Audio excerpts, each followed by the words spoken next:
Healthcare is too expensive. Employers are offsetting costs onto their employees. Who will make health benefits affordable for hard-working Americans and their families? You will! This is the Empowering Plans Podcast, a show dedicated to helping you once again emphasize the benefits in your benefit plan. Now prepare to learn, Plan, save, and protect with the FIA Group. Hello, everyone. Welcome to another edition of the Empowering Plans Podcast from the FIA Group. I'm your host for today, Brady, Bizarro, one of the attorneys here at FIA, and joining me is Andrew Silverio. Say hello, Andrew. Hello, Andrew. Perfect. Good start for us. Well, we're talking about a very important topic today, and it's one that's come up at the SIA National Conference, which is happening right now. And we're so pressing of a topic that I had to run upstairs to my hotel room and record this podcast for everyone to listen in, because it's about weight loss drugs and Ozempic and the crazy price of these drugs. There's a Senate hearing happening right now with the CEO of Novo Nordisk, who is the manufacturer for Ozempic and Wegovy, and he's getting quite a hearing, no pun intended, of course, from the committee there. And we're going to talk about what's going on in that hearing, some of the more recent developments in the weight loss drug arena, and then we can finish up by answering, or at least presenting some information to you all about what we're seeing health plans do with respect to covering these weight loss drugs, because it's just out of control, the pricing, and it's just getting worse. And so there are some new strategies that we've seen plans implement in recent months that I think will be accelerating as we go into the end of the year. So with that, let's start off and talk about what this issue is about. I'll give a quick background, and I encourage those to check out FIA's webinars on our website, because we did a couple on this topic already earlier in the year where we went into more of a deeper dive. But remember basically that the FDA has approved 7 drugs as of now to treat obesity. And so what you have here is that these drugs were originally approved to treat diabetes and have been used off-label for weight loss treatment. And so that's why it's controversial here, is that these are very expensive drugs. They're not among those that were approved to treat obesity. They're being used off-label to treat obesity, and they're costing as much as $1,400 a month. And they're drugs that require you to be on them long term, right? If you stop taking any of these drugs, what they'll argue is that you'll put weight back on. And they're probably not wrong, because they significantly alter your metabolism, they regulate your blood sugar, they suppress your appetite. And so it's very important from their perspective. What they would say is that you stay on these drugs month after month. And these companies are making a lot of money on these drugs. I think Novo Nordisk made something like $50 billion in sales from these drugs last year. And so obviously they're very popular because of the obesity epidemic in America. And so a lot of people are taking these drugs to lose weight, and it's starting to really have an impact on employer health plans. And according to the New York Times here, 40% of Americans are obese. That should increase to 50% by 2030. In 2021, 38% of Americans were pre-diabetic. And so the trend here is concerning, both from a health perspective, but also in terms of these drugs being more and more popular, right? So with appropriate management, though, these drugs do work. And sort of buying that employers find themselves in is that they want their employee populations to be healthy. Obviously, if you're overweight or you're obese, you're going to have a lot of other health-related problems that cost your health plan a lot of money, cardiovascular issues, among other things, probably, as well as actual diabetes. So, what's a plan to do, right? So there's a hearing today going on in the Senate, the Health Committee, which is the Health, Education, Labor, and Pensions Committee, which is chaired by Senator Bernie Sanders, who, among a few others in Congress, has spotlighted some of these excessive prices on certain drugs. He did this for insulin. Now he's doing it for weight loss drugs. And I'll kick it over to Andrew here in a second for his impression of sort of how the hearing has gone down and what's gone on. But it's interesting to see that we have these hearings, right? Every few months, you have CEOs being dragged in front of Congress to explain themselves about why they're pricing, their drug a certain way, or what PBMs are doing. And we never really get any regulatory action out of this committee or any legislation. We'll see if that changes in this case. But I think one of the impetuses of having this hearing, one is because it's in the news. This drug's very, very popular. People know how expensive it is.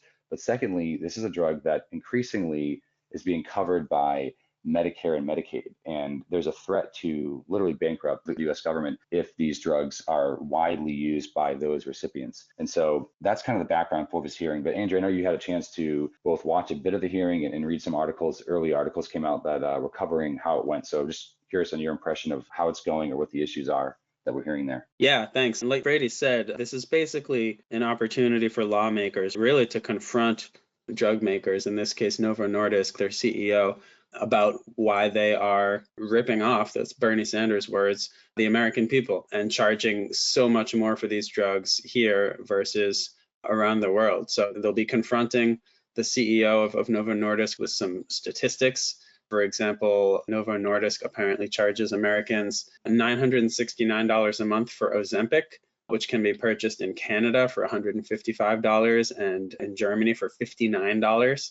That's pretty shocking.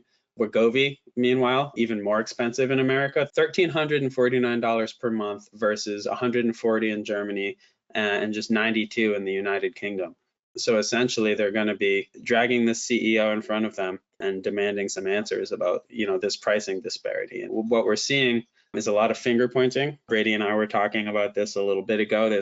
Basically, we've seen drug manufacturers blaming PBMs for the kind of inflationary price trends. And meanwhile, we had PBMs testifying previously and sort of blaming the manufacturers. So just a lot of finger pointing, a lot of kind of, failure to take responsibility. And meanwhile, both are just making a ton of money off of our patients and their medical needs.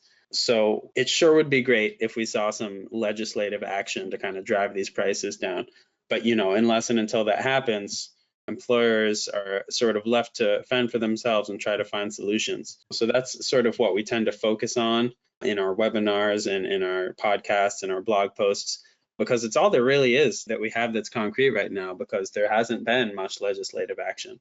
So I can, open it back up to Brady. We can talk a little bit about what we're seeing in the market and what self-funded health plans are doing to try to maintain these costs, short of, the obvious solution, which would be to just exclude these completely.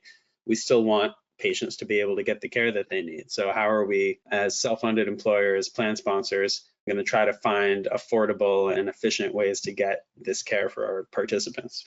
Yeah, absolutely, Andrew. So just a few things on my thoughts about how the hearing has gone so far. One of the things that I thought was interesting that was mentioned is a provision of President Joe Biden's Inflation Reduction Act, as you might recall, included the ability for Medicare to negotiate drug prices, which many people in the industry and more broadly in the economy have been saying for decades should have been allowed from the start.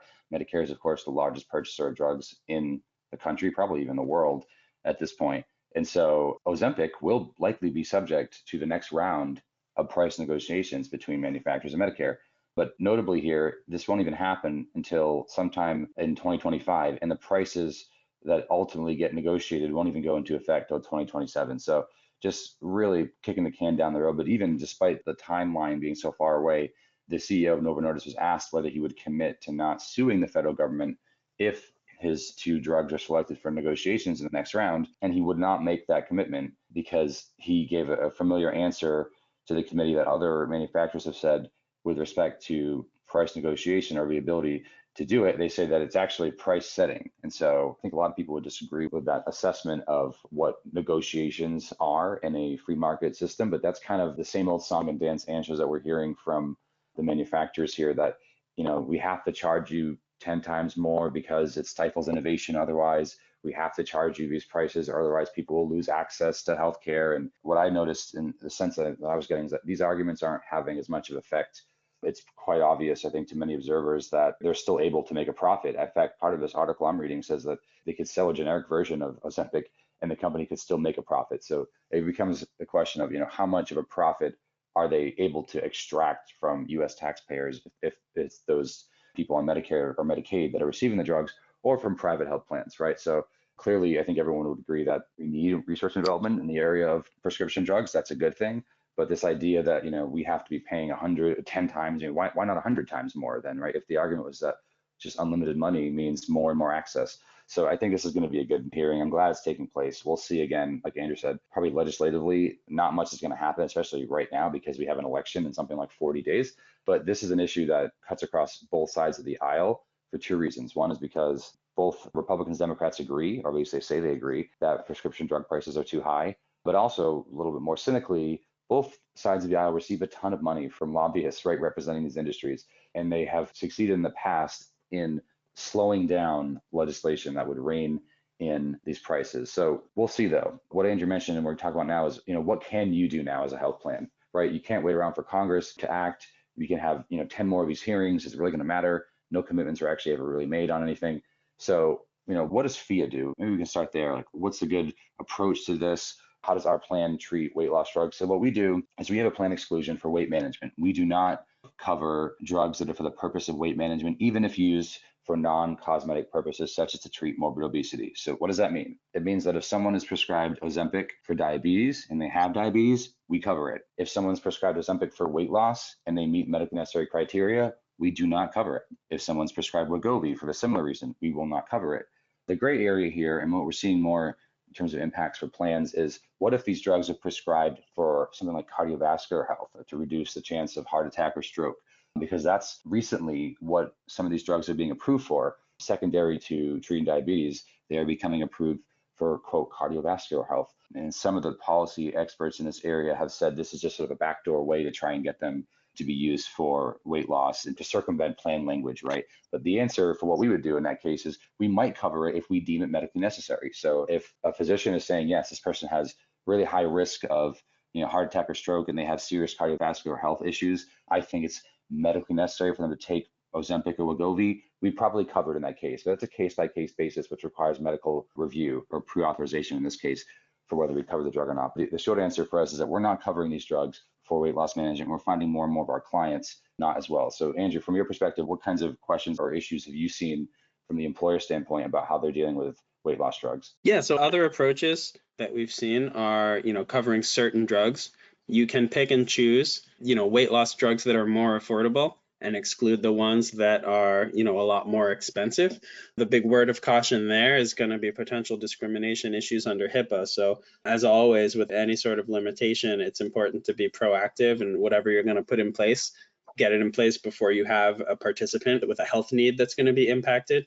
Once you have someone taking Wegovy, your ability to exclude it is going to be a lot more limited, or to limit it or change the coverage in any sort of way, because that could potentially be targeting an individual based on a health factor, which you cannot do under HIPAA. So in a vacuum, with no current claims, current, diagnoses, you can pick and choose certain weight loss drugs. We're only going to cover, the bottom third price-wise, assuming it's medically appropriate and that sort of thing. We're also seeing some more creative approaches, kind of borrowing from the wellness program world and setting up structures like, nutrition coaching and exercise programs and weigh-ins even. And when we first looked at this, we were sort of thinking in that wellness program mindset, and we're saying, okay, the incentive for completing these tasks is coverage for this drug. And so if you're familiar with the wellness program rules at all, you'll know that they need to be voluntary. And in order to be voluntary, the value of any incentive that you offer has to be very small. And so coverage for a $1,000 a month drug is not going to cut it as far as being voluntary. But the more we looked at this, the more we kind of realized this isn't really a wellness program. These rules don't really apply, because wellness programs are set up to allow a plan to do something that would otherwise be discriminatory under HIPAA, like charging less of a premium for non-tobacco smokers and more for tobacco smokers, something like that. That's why we have a wellness program. If you comply with certain parameters, you can do that under a wellness program when you couldn't just do it in a vacuum. It would violate HIPAA. Here, it's more like a pre-authorization requirement, step therapy, medical management, that sort of realm, where it's just setting up a requirement for coverage that applies equally to everyone. You have to complete these tasks, these criteria, to get coverage for your drug. And we're not going to continue to cover it unless you're complying with a case manager, an exercise nutrition program, that sort of thing, to ensure that if we're covering it, it's going to actually help and we're not just throwing our money away. So we've seen a couple plans doing things like that. That's all pretty novel and very interesting. More commonly, it's just, what are the most expensive drugs and how do we protect ourselves from those expenses? And you can sort of carve out the top end price-wise and cover the more economical ones. Yeah, I'm glad you mentioned the more recent trend, Andrew, we've seen where these creative solutions that don't quite fall into the wellness program category, which is, in this case, a good thing for the plan and ultimately for plan participants, because the cost of these drugs is just really bankrupting plans. And if there's a way to provide coverage, right, to plan members, but first having them to try and complete other methods of losing weight that are far cheaper, frankly, I think it's a win-win for both parties.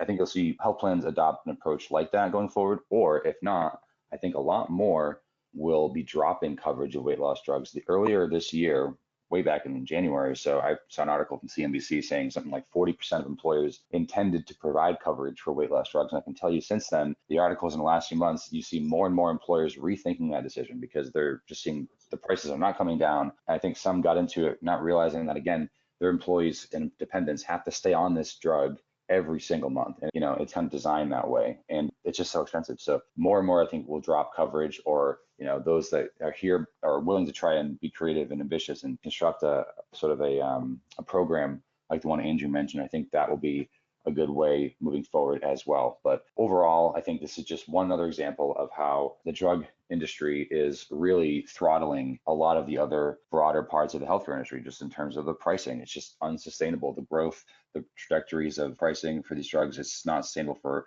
private payers, for public payers. And we need solutions eventually at the regulatory and legislative level. Maybe we'll get them once we get over this hump of the election coming up here. I don't have high hopes, to be honest, about that, at least with respect to drugs, but I certainly think we can expect to hear more hearings at the very least. And as they happen, we'll provide you with the news from those hearings and coverage, and certainly keep you aware of the latest developments that we're seeing within the industry as well. So with that, on behalf of myself, Andrew Silverio, and our producer, Pat the Man Santos, I want to thank you all for tuning in to another edition of the Empowering Plans podcast.